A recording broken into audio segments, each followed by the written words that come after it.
and gentlemen, welcome to Matt Chat. This is David Miracatani.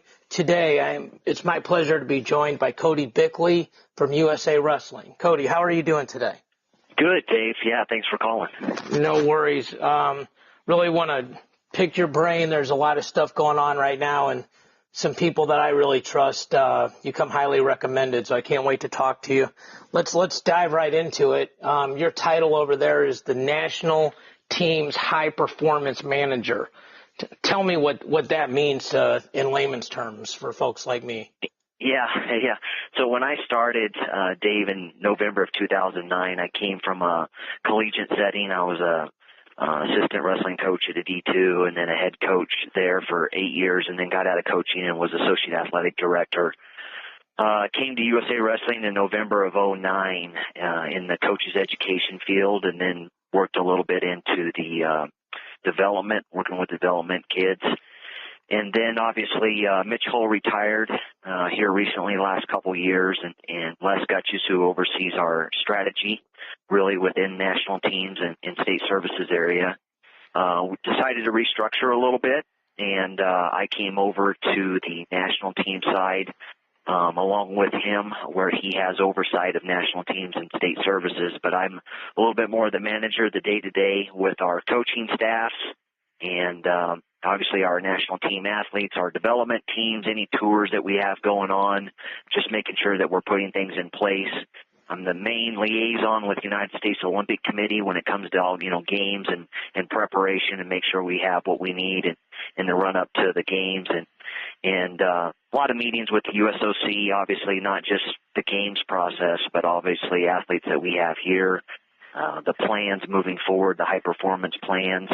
And so really it's just the day-to-day operations of our national teams, but ultimately working with our coaches to make sure we're moving in a direction, and I can do the best I can to support them on their vision and help carry that plan out.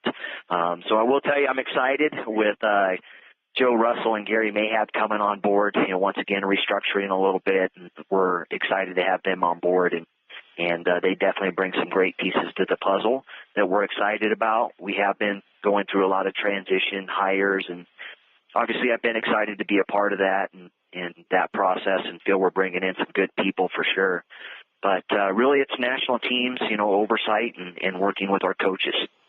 Well, that's awesome. We had I had Gary Mayhab on. He's actually his interview is up right now on Track Wrestling and on the podcast website. And super organized guy. I've known him for years through just being in Missouri and actually wrestled on teams that he coached. And big fan of Joe Russell. We talked about him. Andy Hamilton and I did on our podcast this past week. So, right. And I know you work with like the Bill Zaddicks of the world and the Matt Lindlands, and I know you'll be working with folks on filling that Brent Metcalf position. And I know we're going to talk about all that stuff a little bit here. I had the true pleasure of having Rich Bender on this show a couple weeks ago. One of the really good guys in wrestling, and arguably the best storyteller in the business, as far as I'm concerned. And that guy knows how to captivate a room, that's for sure. He's good at his job. Yeah, he mentioned the 4 pillars that USA Wrestling follows, and so if you could talk a little bit about how you're pursuing those on a regular basis, because I had a lot of feedback about that. So, how they thought that was really the vision that USA Wrestling has is very focused. So how do you see yourself really building those 4 pillars?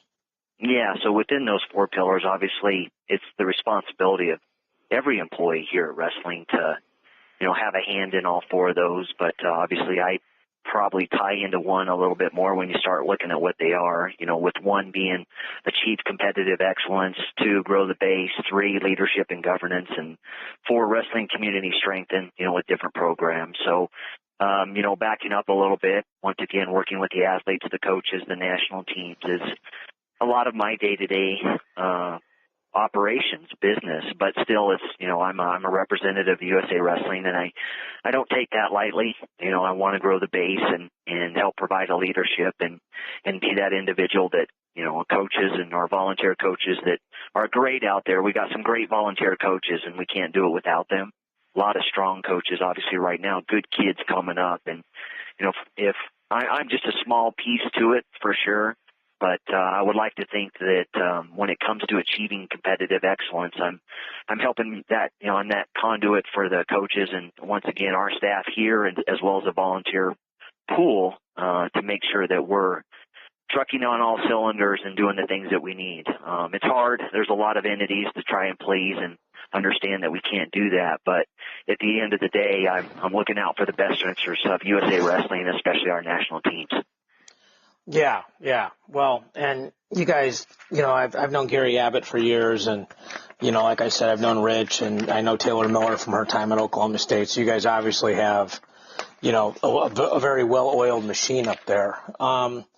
So when I spoke to some people that I really trust their recommendations, really respect them, folks like Eric Guerrero and some other folks like in his status that talk about what a great job you do, not only at USA Wrestling, but specifically what you do in terms of making sure that regional training centers go, that they happen, that they're run correctly, that they're run in compliance, all these sort of things. And it's interesting because, if you're a person like me, you subscribe to a lot of other periodicals and things like that, not just Track Wrestling. And the newest Win magazine came out, and there's articles in there about RTCs. And talking to some folks out there that actually understand them, I believe there's a lot of misconceptions out there. So, I'm hoping that I ask you the right questions and kind of clarify some of the thoughts that are out there. So what I'd like to start out with is, first, how and why did regional training centers, or RTCs, come into existence? Yeah, so to be quite honest, they've been around for a long time, right? With the Gables, and then we're doing it Iowa, and keeping these guys that have used up their eligibility around in training, and it's just that we've expanded them. And what I mean by that is, when Zeke Jones came on board, he wanted to put more of a presence in place with having access to the younger athlete and having them access to our best coaches out there. Because here's the fact, Dave, we can't fly in kids to the Olympic Training Center and accomplish what we want to accomplish just because of schedules. That's a fact. Yeah. And so for sure it was a good vision. My responsibility now, I'd like to think that for sure they've grown. When the Troy Steiners are getting hired in the world, he's the first one to call me and say, hey, Cody, can you talk to my AD on this? We need to get on a call, and I need to stress to them the importance of these RTCs. And so I've had several calls like that with coaches, with ADs, so that they can get an understanding of how this is supposed to work. And for sure, I'll be the first to state that me sitting here in Colorado Springs, or Bill Zadig sitting here in Colorado Springs, we're going to rely heavily on the compliance departments at the institutions to help put in place the standards and criteria that we've assigned. I do work regularly with an NCAA liaison that I have communication with monthly to make sure we're going about things the right way and have, obviously it's our vision, but when you're talking about things like this and NCAA compliance rules, there's a lot of things that you got to look at, and it's an ever-changing climate. And I don't claim to be the expert on that for sure, but what I want to do is, like I said, is grow the base and make our kids better. And I truly feel, and we can get into that, looking at some of the results that we've had the last couple of years with our development teams. Mm-hmm. I don't think it's a lightning strike. I think that there's for sure reasons why we're having the success we are at the age level. And I truly believe that the RTCs are a part of that. And when you got guys like the Spencer Lees and the Dayton Fixes and the Mark Halls and those guys that have access to some of these coaches out there, for sure they're going to get better. Opportunity, they're going to get better. We've made a focused effort to, for sure, bring in those development kids and train with our senior level athletes. Bill Zadig, Brandon Slade did a great job with that in the development position, and there's no doubt we have every intention to carry that on. And so really it's just trying to get better, trying to grow. And, I hear that stuff out there. I'm well aware there's challenges no matter where you're at. But at the end of the day, I want to try to position USA Wrestling the best we can for competitive excellence when it comes to the World Championships. And I feel that we're doing that. I really do. And like I said, it's not just me saying that. I think you can look at results and see that things are starting to click. And we can always get better. And I'll state that as well. I mean, I need to get better. We need to get better as an organization. And but at the end of the day, I feel we're trekking and we're doing some things right. And like I said, that's at the end of the day, I'm working hard. I'm talking to those ADs. I'm talking to those coaches. And I'm trying to convince them that this is the thing that they need to do. But at the same time, I get it too. You know, then you're talking a piece of raising outside money to fund these RTCs the way that you want. But I'll tell you, Dave, I look at it from a positive too. You look at some of these RTC hires just as of late, and I look at it as another opportunity. Your coaches are getting jobs now that weren't in place prior to, or there wasn't a focus on them. And I think when you bring in the Steve Mackos and the Stephen Abbas and the Brent Metcalfs and I don't think that's a bad thing. You know, it's another resource for those college programs, and for sure, selfishly, you know, we like to see them cranking, and I don't hide behind that. No, for sure. And so, you know, it's interesting because I always sort of have a list of questions in my mind I want to ask you, and then when I listen, you guys always give me the better questions to ask. So you mentioned as a specific example that you got on the phone with Coach Steiner at Fresno, and you're on those initial calls with the athletic director there and talking about bringing a guy like Abbas on board there. So for those of us, you know, that just read about this and really don't know it, and this is where you live, you're in the weeds here every day. What is a conversation like that like? I mean, are you explaining to this athletic director, here's the rules, here's the benefits, you know, and making sure that they understand how compliance works? I mean, how exactly does that happen? Well, and yeah, exactly. You're exactly right, Dave. And with that, it's when you're talking to the compliance officers and the athletic directors, what's their first deal is, how does this work, right? Explain this to me. What's oversight on this? What's our process? And I'm right out of the gate, like I said, it can't be me or Bill sitting here. We got to rely on those compliance officers and those athletic administration, because I'm not at Fresno State every day. I'm not at, you know, Ohio State or Oklahoma State or these places. You know, we have tons of, I know I'm missing a bunch, but we have tons of RTCs that are up and running. But I'm just stating that when those calls occur and you're talking to those administrators on what it can bring to their college programs, is that, listen, this is going to require more work of you and your athletic department, because we need to rely on you to implement what, you know, the myself and Bill and the others at USA Wrestling, working in conjunction with the USOC liaison and the NCAA liaison, to make sure that we have things in place that everybody's in agreement with. But ultimately, at the end of the day, sure, we have to rely on the compliance officers, but I look at it from this standpoint.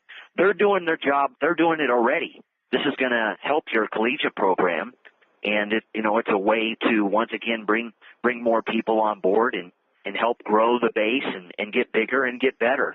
So a lot of the conversations stem around that is, what is our requirements? What are you going to need from us to make this work? And once they get that, I will tell you that the majority of them are like, wow, this seems like a no-brainer. Yeah, it may cost me more money, or we've got to figure out a way to raise money to do this. But for sure, I can see where this is a benefit to our wrestling program. Right. And clearly clearly what you're saying is absolutely correct based on how RTCs are popping up and being maintained and things like that. So I think one of the things that people people don't understand, and I'm going to talk for a minute and then let the smart guy like you talk, but that I don't think people understand where the separation and overlap are between a regional training center and that college or university. Right. And in terms of, I think, like, you know, the staffing, the training times, the workout partners, I think like somebody gets hired, like I think people think Stephen Abbas is now part of the Fresno State coaching staff or something like that. And I've talked to people that I trust and even spoke to you about this in preparation for this call, and those are just that, they're misconceptions. So right. What from the guy that knows, from the guy that is doing this, in you and your role, what is the separation and overlap between a regional training center and I should even say this, and they don't have to all be tied to a university. Like my friend Terry Pack has an RTC at Legends of Gold, and that's right. You're exactly right. Right, yes. And we'll get into that. But I think most of the stuff is okay. Iowa State has an RTC, Oklahoma State has an RTC, Fresno State has an RTC, Iowa has an RTC. So what is Mark Perry allowed to do and not allowed to do? What is Stephen Abbas allowed to do and not allowed to do? What is Steve Mocco allowed to do and not allowed to do? So, and none of those names really specifically matter, but the person in that role, what are they allowed to do? What are they not allowed to do? How are those rules enforced? Yeah, so what I'll talk about from the RTC perspective, because that's where I come from. Now, with regards to the NCAA compliance and what they can do, NCAA coaches are better. I can speak to that a little bit, but the NCAA coaches and administrators are better equipped to talk from that standpoint. But when we're talking what they're supposed to be doing with the RTCs is, obviously these guys are running the RTC practices. So it's simple that you get online, you look at our criteria, and if a kid can meet that criteria that's listed online, they can go to the RTC practice. RTC practice meaning outside of college practices. There's also another piece to this that you might, I don't know if you know, but NCAA bylaw 14.2.3.2 with the Olympic waivers. And that has to do with the college coaches can seek from the NGB access to where, like, some of these guys that are finishing up their degree, they can actually practice with their college programs while they're finishing up their degree, and it's called an Olympic waiver. So there's that piece. Okay. And they can actually go in and participate in their college practices if they have these waivers. And that's an NCAA bylaw, and I just stated it. So a lot of institutions do that during the regular season. And then when you get to the RTC practices, there's a lot of criteria, and I don't want to dive into every one of those, but they have to meet criteria, and it has to be run at separate times. And if they don't meet the criteria, they're not supposed to be in that practice. And the big thing is, it's the international styles. You're not running folk style practices. You run freestyle or Greco practices for RTC practice. So that's what these coaches getting hired are doing. They're working with those RTC athletes that meet the criteria that are stated. And once again, it's a development model. You're getting some of these elite level guys, rubbing shoulders and training with some of these younger kids, which is exactly what we do at our development camps and we bring in some of these guys for senior camps. We have crossover. We will bring in some of these cadet world team members, these kids that just won in Akron this past weekend. We'll bring in them into the senior camps to train with some of our senior guys. So we've obviously seen the benefits to that, right? And to interrupt real quick, when you bring in like these Akron kids and they're training with the Jordan Burrows level guys, but they're still all training freestyle and they're not at a campus. It's not, no. Like they at the OTC, I know like they had that mixed level camp a while back at Arizona State, but that's a USA wrestling. That's our camp. Yeah. That's our camp. Right. It happened to be at Tempe. We can run those camps anywhere we want if our national staff wants to go out there and do that. And we got the support at the institution for sure. And we get a lot of calls like that, and, a lot of it just depends on timing and what we have available, because there's times, obviously, where we can't make things happen here at the training center because we're not the only sport in town, right? And so there's a lot going on now. We're fortunate now. We've made renovations in the last couple of years and have an 8+ mat facility right now that we're excited about and change the dynamics of what we can do here. But, still you're talking bed space and things. So, there's no doubt about it. It's a partnership. And I'll lead into this a little bit, Dave. I'll tell you this. You look at this younger generation run. Let's just talk at the NCAA level. What's going on in these young bucks making run at NCAA titles? I'll tell you, there was a time probably not too long ago when people were, the Pat Smiths and the Cale Sanderses. When you start talking 4 NCAA titles, it was almost like it was whispered. And then they did it, and for sure, it's a phenomenal accomplishment. No doubt. It's big time. But I'm telling you, with the kids that we're looking at in the pipeline and what's going on right now, I think in the not-so-distant future, it'll become more commonplace where every 1 or 2 years, we literally have kids in the hunt for 4 NCAA titles. And once again, I don't think that's by mistake. The kids are getting better, but I think it's what they have access to and what's going on right now that's making them better. when Mark Hall goes and trains with Jordan Burrows a lot of summers, do you think that doesn't help him? Yeah, he might have got a little better in that. Yeah, right? For sure. Yeah, for sure. It makes a difference. Right. So I want to make sure that I understand this correctly, because if I don't, it's my fault for not asking the right question. So let's just say I live here in St. Louis, and St. Louis University is a school. It's a real school. It exists. It doesn't have a wrestling program. Let's say tomorrow they create it. We're Division I. We've gone through all the compliance. We've, done our SAT out period, all that things. And now I'm going to get an RTC, and I'm going to bring in, Joe Blow to be my RTC coach. Mm-hmm. Does he have free reign to just stick his head in on my college practices whenever he wants, or is he not allowed to be in there at all, or how does that work? Yeah, so once again, it's make sure I fully understand your question, but talking about peeking your head into practices and whatnot, that's once again, that's depending on how they have the colleges have their staff set up. But I'm strictly talking from these RTC guys. I mean, their main focus is these separate RTC practices. The coach is in my example, let's say it's my brother, and he has been hired 100% only as the RTC coach.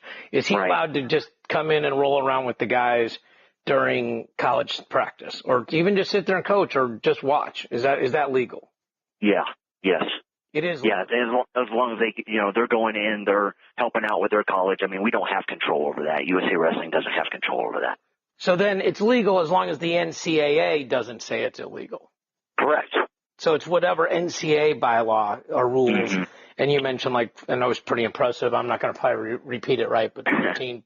Well, that had to do with athletes. Right. That had to do with athletes. Sure. Yeah. Okay. I mean, that's just one that I deal with on a routine basis, just because I'm writing the letters and making sure that the athlete that they're seeking the Olympic waiver for is justified. I got you. Yeah, it makes sense.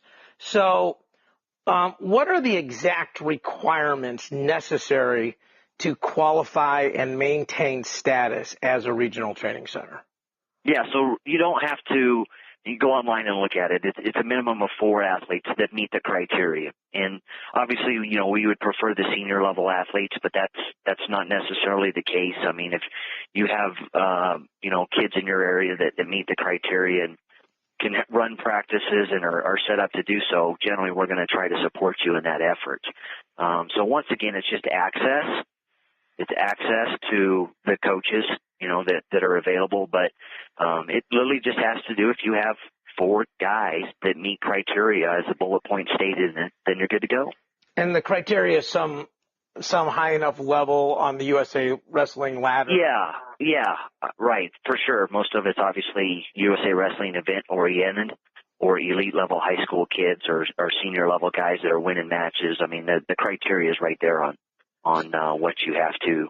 And there's numerous bullet points, but there's numerous ways to qualify for an RTC. But the fact being, and when we were working with the NCAA on this, it's not just a club. It's not come one, come all. I mean, you have to meet the criteria. And if you don't, then you need to work to get to an event to meet a marker and do that. And I had conversations with college coaches this weekend in Akron that were doing just that. They're trying to, get some guys to meet a criteria so they can fall into the RTC practices. Right. And that's obviously because of the huge benefits that come with having an RTC on your campus. So let's say I'm a high school coach and I've got 4 Fargo champs in my room. I'm guessing that probably is what that's one that would check a box, right? So now I could have an RTC. Is that correct? Yeah, correct. But once again, you need a proper training environment, right? I mean, right. Let me get all the other. Okay, so but here's my question then. So I have the proper training environment. I do all the silver, bronze, gold level. Background checks, memberships, athlete meeting criteria, memberships verified. Tony Black helps me in that for sure. Right, all those things. So now I got these 4 champs, and I have an RTC. What happens when they graduate? When they graduate, then once again they have to. It's based off the last 5 years, if you look at it. So they have to meet a marker within the last 5 years. So if they matriculate out, let's say a guy does that, right, and he gets to his 5th year of college and he hasn't done anything, he better be looking to try to get to some freestyle or Greco's tournaments so that he can meet a marker, which is what I was just talking about with some of those college coaches that were in that same boat. So if in 2016 I had 4 Fargo winners, But my RTC status is okay for 5 years till like 2021. That athlete is. So once again, for sure they can help you keep that status. But once again, it's the criteria of the athlete is looked at on a yearly basis. Okay, so the athlete is looked at on a yearly basis, and they sort of have a 5-year grandfather clause, if I understand correctly. So the RTC themselves, though, again, I mean, like you have certain programs, like, you know, I mean, I think it's pretty obvious, you know, like the top Division I programs, like Penn State, Ohio State, Iowa, Oklahoma State, these schools, they're always going to have more than the 4 guys. They're always going to have people. Yep. So, I mean, they're not really like, well, gosh, I wonder if any one of those 4 schools, and I don't want to say anything negative, but XYZ school is going to be able to maintain their RTC status, because clearly that's not an issue. But let's just go ahead. And I want to expand on one thing. I mean, we're putting in another criteria in place that we added this year is that in order to be recognized as an RTC the following year, you got to be engaged more, meaning that you're going to have to get to some of our national team camps with Bill Zadek, or, you know, get some guys. So we're starting to work towards that, to where it's going to be a little bit harder, obviously. Right. And then just having the kids is you're going to have some coach involvement too, to where you're getting to some of these camps and truly engaged in our national teams program. Right. And I'm trying to ask this question, and I think I'm doing a poor job of asking, so I'm going to try another way. If I have an RTC that I've established, and then the athletes that help me reach that criteria leave, like I'm a high school coach, you and 3 other guys all win Fargo, then you all graduate and you all go to school, you know, 1,000 miles away. Start over. Am I now not an RTC? You have to have the kids to meet that are in your area that meet the criteria, right? So then my status becomes revoked. Is that correct? Well, you wouldn't get it the following year, right? Because those kids are gone. Right. They're gone. So when it comes time to renew, every year at the start of the membership year, turn in your roster, let us know where you're at, who's practicing. If those kids are gone, if they're 1,000 miles away, right, it's different. It's not the same. Right. No, so exactly. You better find 4 kids again in your area that have those markers. I get it. Okay. Because, you know, I've heard of some people saying they had an RTC, and I mean, there's nothing to call anyone out, but I just know for a fact they don't, because in preparation for this interview, I looked at those markers. I'm like, there ain't 4 guys anywhere near that. And so I just wanted to make sure that people understand that, you know, just probably like a lot of things, just because you say you have something or you are something doesn't make it so. So, yeah, I mean, I think that's important though. So,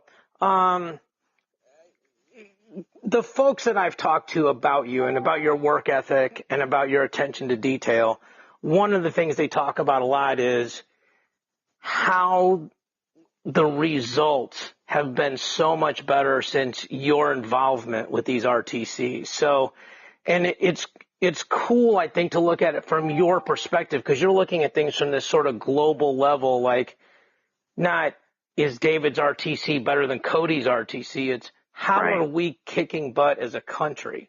That's exactly what I'm looking at. Right, yes. Right, which is so cool, right? Because I mean, you're normal, and I talk to almost every person I talk to on a weekly basis. Your guys' normal is amazing to the rest of us. So, you know, and that's why you're on the show, because you guys are doing amazing things. So what results have you seen in these tangible, quantifiable terms since RTCs were created that you can share with the folks listening? Yeah, appreciate that. And thank you, Dave. I definitely appreciate the compliment. But like I said, it comes down to a lot of people putting the place, the plan in place. But with regards to this, I don't think I talked about our development teams as of late. And I'll be honest, there was a time not too long ago where there was a lot of chatter out there where there were discussions about, our development kids, they make these world teams and then they go overseas and they go one and done and they just weren't prepared. And rightfully so. That was the case. We struggled with that a little bit. Sure, we had some one-off success, but not overall what we've seen the last couple of years. And what I talk about that is we were at a situation last year, and I'll just start off with our cadet world team. or 10 weights, right? We just set 10 weights in Akron this weekend. Okay. And last summer, 7 out of 10 kids, 7 out of 10, 70% won a cadet world medal. Wow. A world medal. And that's a phenomenal stat. And our juniors did extremely well. We're seeing back-to-back. You got your, Yanni Dicamahalis, Gable Stevenson, that are doubling up. You're setting first there. So it's still turned down to the cadets. And then obviously our juniors are having success, but I just wanted to point that out. And, now you've got guys like Travis Whitlake and Kurt McHenry that are going to try to go back and repeat a cadet world medal. And I think that's where we struggled. We get that one-off kid and he medals and he does good, but we didn't see the consistency. And I think it's pretty easy to see now we're starting to get some consistency. These kids are becoming, where they're repeating. They're doing well. The Spencer Lees, multiple world medals, and championships. I mean, it's impressive what these kids are doing. Right. And I think that it's going to, I stated it earlier, I think that it's going to continue to get better. But, I looked at that too. There were some entities out there that looked at our results last summer, and, there was argument that could it possibly have been the best development world championships in USA Wrestling history. And I think it was a strong argument for it when I'm biased obviously, but just look at it from the stats, and I think we saw it. Well, you mean whether you're biased or not, right? It's kind of like you're either 6 foot tall or you're 5'11", you measure it, right? I mean, if you've got statistics to back it up, then it is what it is. So right. I think, again, and the folks I talk to, that's what they refer to. Like, look, your goal, and you can hear it in your voice, the level of passion that you have for this is, you're not rooting for School A over School B over School C. No. You're rooting for School USA. And if they're willing to put in the work, I'm right there with them. And that's what I found out, about this as well with these RTCs is for sure. There's some guys out there that hump it, and they get after it hard. I mean, they work it hard. And I think we're starting to see some of the benefit of that. But it's no different, right? If I'm in sales and I'm working hard, I'm probably going to get the commissions. That's right. If I'm not working, I'm probably not going to get the commissions, and that's how we look at it. And we want to get as many people on board and working as hard as we can. And I think we're trending in that direction. I think it's obvious to see there are a lot of people that are getting on board with this, and they want to support it, and their administrations want to support it. So let's go. I think, we've got Iran and Russia literally wondering what's going on at our cadet and junior levels right now. They want to come train with us, and they're wondering what's going on with our pipeline because they see it. They can see that the pipeline is strong for USA right now, and they're going to have to make some adjustments, or things are going to hopefully look different in 2020 and 2024. Yeah, well, for sure. And it's funny because I come from the financial services industry, and for years it's exactly right. And if you hustle and you work hard and you educate yourself, you earn the commissions, to quote you directly. And if you don't, you're the guy complaining in the office about the person that did. So yes. Yeah. And I think it's the same way with the competitors, right? The guys that work the hardest usually have, the most success. It's not, right?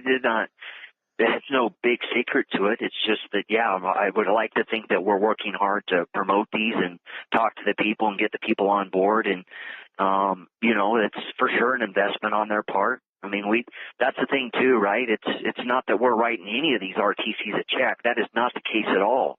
I mean, this is fully on the individuals that are running these RTCs. And, there's a benefit to them, but there's also a benefit to us. And at the end of the day, I'll just leave it at this. I think everybody's getting better. Yeah. And the bar is being raised. Right. And that leads me right into what I was going to ask you. What are some of the biggest individual success stories that you've seen? And obviously these kids work hard and they may have, had the same level of success with or without the RTC, but where you feel like, hey, this person, because of RTCs, was able to get this amount of training partners, which led to success story X. What are a couple folks like that, that people can really sort of tie these 7 out of 10s or these other numbers and have a couple tangible names and stories with them? Yeah, well, I talked about some of them, the success that some of these guys are had. And I'm just talking about, I talked about some of those guys that are repeat medals. Right. But, there were still, 7 other kids at that cadet level that won their first medal. And I have no doubt that we're probably going to see them shaking the tree at the junior level and U23s that are coming on board, and hopefully our senior. I mean, that's the intent. And, once again, like I said, I think it comes back to opportunity, and these kids are getting more opportunities. They're rubbing shoulders with our senior guys more than they have been in the past. And obviously the results speak for themselves. I think that's just where I come from on it. It's pretty simple. It's just that make it bigger, make it better, and set the bar higher and hope people want to get on board. And obviously, like I said, we got a lot of great coaches out there, and they want to do good things, and obviously they're doing what's best for them, themselves and their programs or the clubs, institutions, whatever it might be. But, bottom line, the red, white, and blue is getting better at the same time. For sure. And for some of the people that just aren't going to go dig up the names, what are some of those cadets or some of those age group kids that you were mentioning that like those 7 out of 10, who are some of those kids that have done so well so far? Besides, I know you mentioned Kurt and Travis. Who are some of those other kids? Yeah, well, you got the Yannis and the Vitos.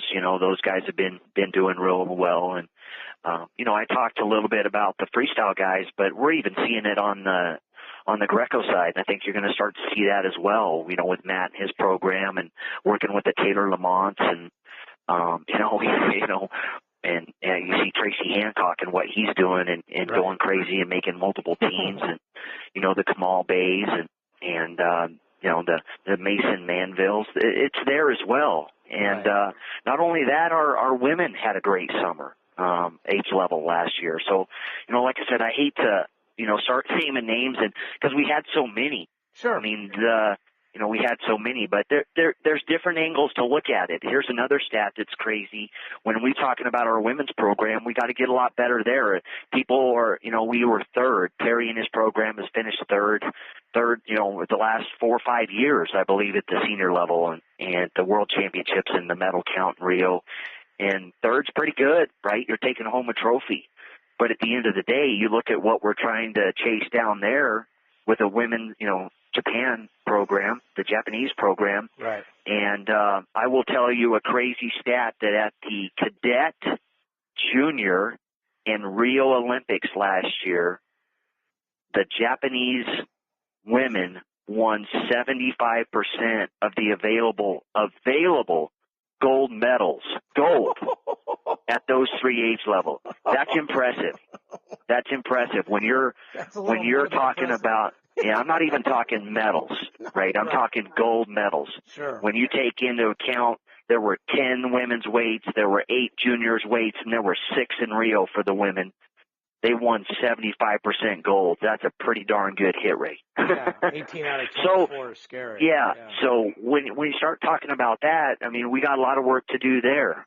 So it's a different focus, and we've got to look at things doing differently. So it's not that it's just because we're doing it in men's freestyle means we need to do it in women's freestyle and Greco. I mean, that's part of my job as well. I'm not just tied into men's freestyle. I mean, I'm trying to help carry and the vision and grow what we can do there. And like I said, we're bringing some great people on board that we think are going to help in that vision. For sure. And I mean, but it's not your credit or blame that on the collegiate side of these folks that have RTCs, they're probably going to focus on freestyle because it's the style that's most conducive to for sure working with folk style. So, I mean, that's, that just seems that's to be their choice. For sure. Yeah. Right. Yeah. So I definitely want to ask this. I think you've sort of touched on it, but just so people understand, and maybe almost in the naming of some of these things, like, for example, if you see like the Nittany Lion Wrestling Club or the Cowboy Wrestling Club, those folks, I mean, because you see the term wrestling club, and then there's also RTCs. Right. Some wrestling clubs are an RTC, and some wrestling clubs are not an RTC. Is that correct? Yeah. So that's strictly, Dave, how they choose to name their regional training center. If they want to be a club, obviously there's been a shift for some of them going to the regional training center right. and having that distinction. But some of them, depending on what they have running with their club, maybe their 501c3 status, which is a whole nother ball of wax, then, right, just not changing things and going through the paperwork. They choose just to keep it the same, but it doesn't change anything for them. It's just the naming. Right. So an RTC can be a wrestling club, and that's fine, but not all wrestling clubs are RTCs unless they meet those criteria. The criteria. Right. That's exactly right. Okay. I just want to make sure people understand that. So, so if you do hear, like, for example, Penn State obviously has an RTC, Yeah, an Indian Lion Wrestling Club. Right. It just doesn't say RTC in their title. So, right, for sure. So what are some of, you talk about this at a very high level and understand this stuff down to 14.3.2 or whatever it was.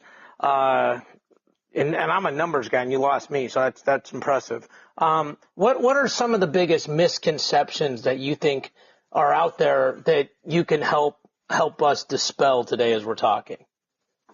Well, I think at the end of the day, Dave, really what it comes down to anybody that wants to put in the work to get an RTC up and running and has the kids around, I understand that there's, maybe different level of kids within that radius that we're talking about. But at the end of the day, everybody has an opportunity.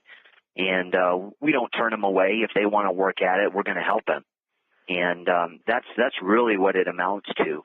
And everybody has the opportunity to develop kids and grow the base in their area, and that's what we're asking.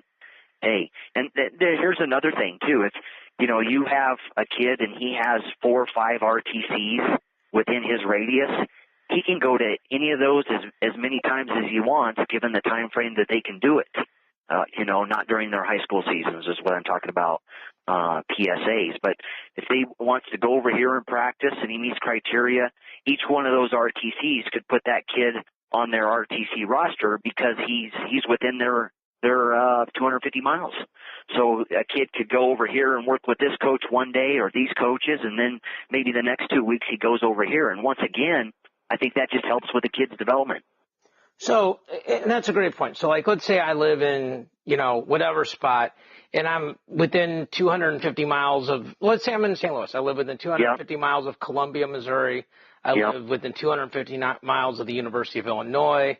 And then wherever else that might have let's just say theoretically, and I know it's not true, but let's say Stillwater was within 250 miles of me. Then I could go to any of those 3 if they're willing to put me on their rosters. Is that correct? That's correct. That's correct. And I have to obviously be pretty good to have the criteria to make the roster. Right. And not just do a podcast, but if I was a good wrestler, then I can make those criterias, right? Yeah, so once again, I think that's another piece to adding to the development, right? We don't want to get in the business for sure of saying, okay, you can only go to this RTC within those bounds. We don't want any part of that. None. Right. All right? So you want to get better? Here's where you have access. Go get better. Yes. And, every coach is, I've done some jiu-jitsu, and it's interesting. Some coaches feel like, well, you only need to train with me, and I think those are really the short-sighted coaches because it is short-sighted, 100%. And I think those are the most insecure guys out there because God forbid you go somewhere else and learn something that from somebody else. Now, if you're not the exciting things about this, Dave, is our senior level guys.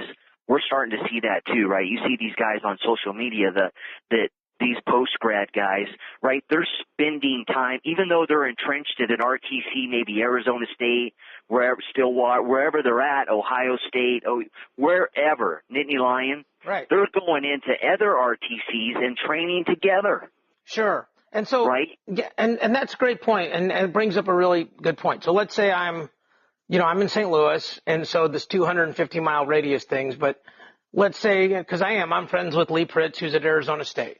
And I say, Lee, I know you have an RTC out there. I'd like to come out there and train with you, with Coach Jones, with Jordan Oliver, with Nashawn Garrett, with these other guys. Yeah.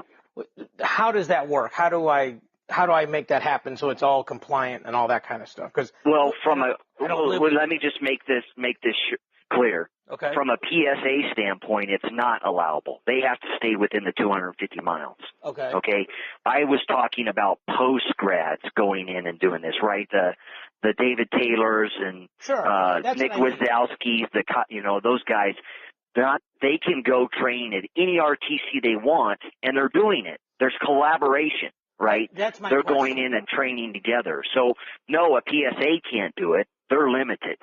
And PSA they're stands limited. for what? Prospective student athlete. So somebody who still has eligibility. Yes, correct. So, and I mean, I'm an old guy, but let's just pretend I'm not quite so old. I'm 26, but I don't have eligibility anymore. Then to go train at the Arizona State RTC or Sunkist Kids or whatever that case may be, that's just a matter of them being willing to have me.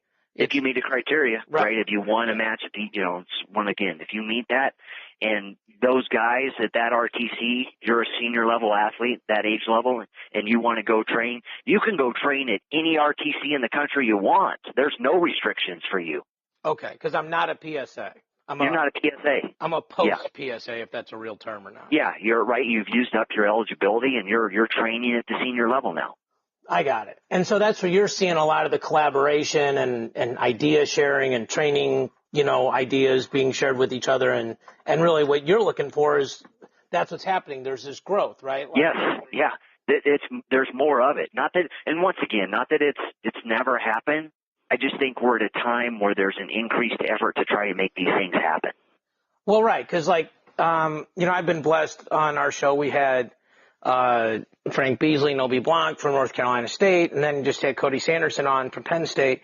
And, Gwizdowski went to school at NC State, but I know he does some training over at Nittany Lion. Yes. And that wouldn't have been copacetic a couple years ago when he had eligibility. But now it's fine because he has no eligibility. So he can go to any RTC he wants and wherever he thinks is going to help him get better. Which is what they're doing. Yeah. That's exactly what they're doing, right? You can see that. I mean, with social media out there anymore, it's easy to follow guys. They're popping around, they're training together and talking about how great it is. And, for sure, right? You got the New York, with, Kendall Cross and those guys out there, and they're bringing in, Chinguishvilis and those guys. I mean, yeah, that's a good thing. Well, and you're not old enough for this analogy, but you got to sort of be a proud papa bear that you're seeing this stuff go the way you want it to, right? Where those kind of things are happening and you've created, I mean, obviously along with your team of folks, but you've created this environment where that thought process, that pursuit of excellence is not only happening, but it's encouraged. It's encouraged, and like I said a little bit ago, I think we're starting to see the results because of it. Yes. Well, yeah. Like you said, the proof is in the pudding. It's documentable. So are there some specific folks that you work with on a daily basis that make your life easier that you'd like to give a shout out to while we've got you on the air?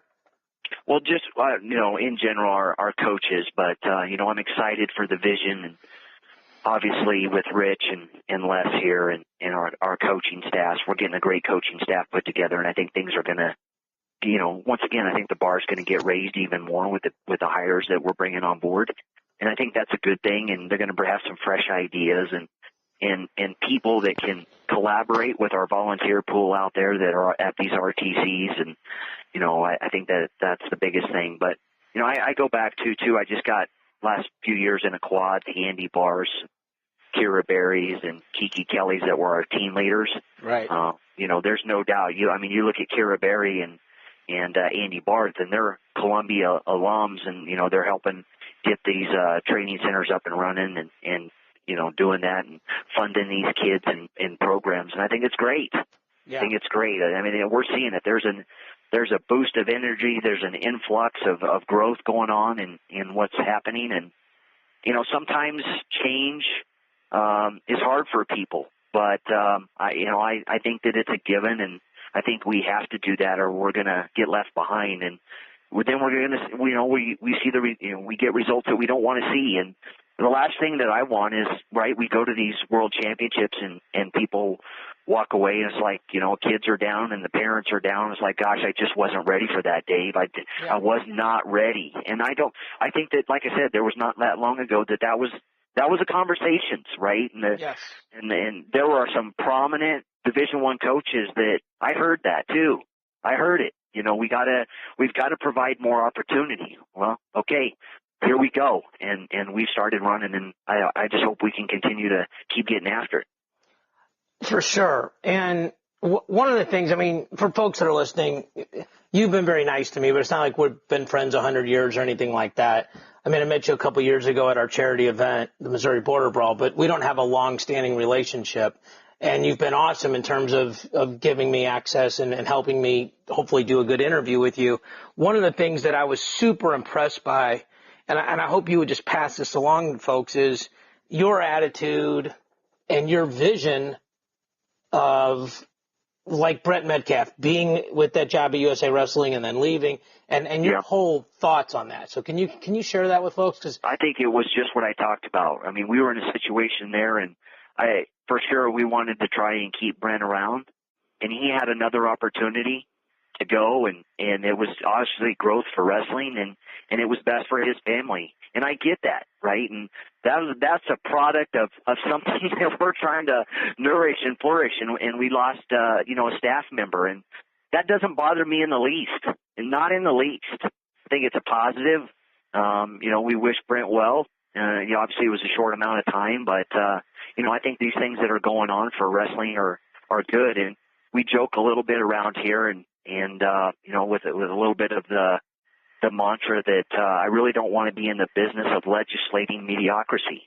And that's you come to work every day on fire and hope that you can make some change. And I think that's where we're at. I think we're getting some people on board that think that way, and we for sure got some volunteer coaches out there that are wired the same way. And all we can do is keep working, and that's what we're doing, because there's no doubt we're close on some things. But some of the countries that I talked about, we still got a ways to go to truly get the red, white, blue on top and stay on top. Yeah, I think it's got to be really cool for you when you see these kids like the 7 out of 10 doing what they're doing, that, and I'm sure you wouldn't take credit, but maybe when your head hits the pillow at night, knowing that you help these young men and women achieve really the goals of a lifetime, I'm an old guy, but it was 1986, I actually qualified for the world team in cadets, and we boycotted that year because it was in Colombia, when it was like a scene out of Narcos down there, but just to be able to try to make those trips. Go ahead. Yeah, and here's the thing, right, Dave? I mean, I'll just ask you personally. I mean, when you made that team and you were going there, would that have been your first international experience? Yeah, I'd gone to Disneyland. That was about it, yeah. Right, so you see my point, right, with what we're trying to do is get these kids around them in environments more training internationally, rubbing shoulders with guys, because that's what it was, right? You bring in a kid and you train maybe a week prior to Colorado Springs, and you load them up on a plane and say, "Good luck, boys, go get them." Right. And you get to the weigh-ins, and the food, you're literally coaching them up on the trip, like trying to get them to understand. Don't drink the water. We got to be aware of disacclimation, taking care of your body, recovery. The weigh-in process is different. The bracketing process is different. So you walk into the World Championships with a cadet, and it can be overwhelming. And what we're trying to get away from is to have access, once again, them understand it more, so that when they walk into that World Championships, they're not eyes wide open. They're ready to go and they're comfortable. That's a big piece to it. Yes, I would agree. And I think, those guys back then, they did the best they could, right? But it doesn't mean it was great. It could be better for sure. And I think that's what you guys are doing is, maybe that was the best we could do, but that's not the best now. Yeah, and it takes some work, right? Got to raise more money. You got to get more people involved. I mean, it's work. It takes more time. You got to, beat the bushes a little bit more. You got to get more people involved, not just from a monetary standpoint, but it takes a lot. It's a lot of stress on our staff and trying to make these things happen. But at the end of the day, we know it's going to make a difference, so we got to do it. Yeah, for sure. Well, your enthusiasm is you'd have to be a complete goofball to not see it. It's infectious. And I think, USA Wrestling is lucky to have you. Whenever I get the kind of recommendations about somebody like I did about you, I'm like, I need to call this guy and try to go make friends with him and beg him to come on my show. So, well, I appreciate the time, Dave. I mean, it's a lot of good questions and appreciate it. And like I said, we still got a lot of work to do, a lot of growth, and can always get better. But I feel some things are starting to track pretty good. I think that's an understatement. I think you guys are doing a phenomenal job. And I think the cool thing about your job, it sounds like it's a truckload of work, but the cool thing is nobody's, we all have different factions of fans in this country, right? Like people are rooting for an East Coast team or a Midwest team or a West Coast team, but we're all rooting for USA, Yeah, no doubt. And so everybody, it probably doesn't feel like this all the time. Maybe some people are doing some knuckleheaded things, but at the end of the day, we're all supporting USA Wrestling and your guys, and especially what you're doing, developing these high performance kids and programs. And, like I said, I got to speak to Gary Mayab last week and, very optimistic about the changes we'll bring to Greco and Joe Russell to freestyle. And, just a tremendous amount of growth that you guys, even as well as you're doing. And Gary's the first one to say, look, it starts at the grassroots level. Yeah. He's talking about, hey, guys hit 26, 27, and we used to think that's their peak. And now it feels like that's sort of the end of their cycle. Yeah. Well, you bring up a great point. Just recently at the London Olympics, the average age of a medal was 26.2 years of age. In Rio, it already went down to 23.1. And I go back to, I don't think that was a lightning strike. I think that's definitely a trend, and we'll continue to see that. When you're talking just a 4-year gap, the average age of a medal, and I'll be interested to see what it looks like in Tokyo. Well, and you look at the obvious, on the men's freestyle side, the two guys that medaled are still in college. Yeah. And that's just us.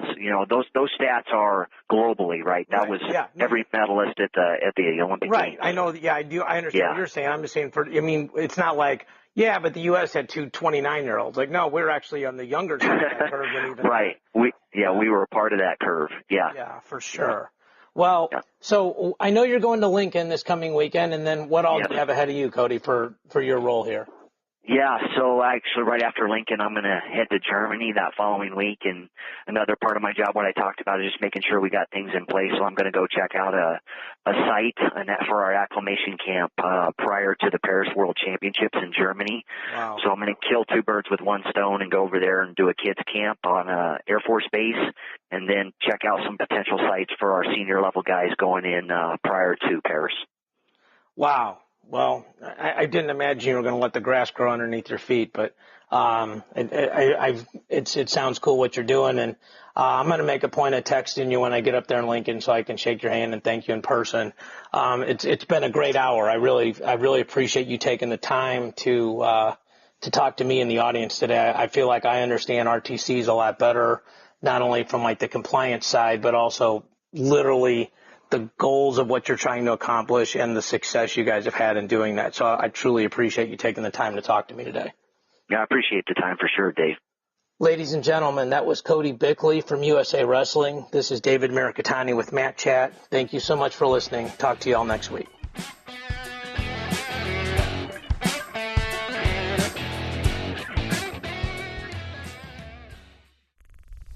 Show is part of the Matt Talk Podcast Network. For more wrestling podcasts, head over to MattTalkOnline.com.